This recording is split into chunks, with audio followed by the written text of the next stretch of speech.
Hello friends, আশা করছি সবাই ভালো আছো। কিন্তু আমি ভালো নেই। কাল আমার ইএনভিএস পরীক্ষা, মানে পরিবেশবিদ্যা। আমি বুঝতে পারি না সিউ কেন এরম ভাবে আমাদের পিছনে বাঁশ দেয়। সিউ আমার সব শান্তি কেড়ে নিয়েছে। দেখতেই পাচ্ছ 1:30 বাজে, এখন আমাকে পড়তে বসতে হচ্ছে। আমি বলবো যারা এখন স্কুলে পড়ো তারা অনেক খুশিতে আছো, কিন্তু কলেজে একবার উঠলে দুঃখের শেষ থাকবে না। আজ অনেক দিন হয়ে গেছে আমি তোমাদের সাথে কোনো ভিডিও শেয়ার করতে পারছি না, তাই আমি আজকে আমার এই দুঃখের কথা শোনালাম। আশা করছি তোমরা আমার কষ্টটা বুঝতে পারবে। কি আর করবো, সারা বছর তো আর পড়ি না, এই পরীক্ষার সময় পড়তে হয়।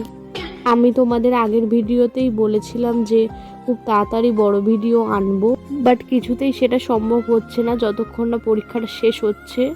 বন্ধুরা, তোমাদের সাথে আমি পরে কথা বলবো, এখন আমাকে পড়তে হবে। টাটা।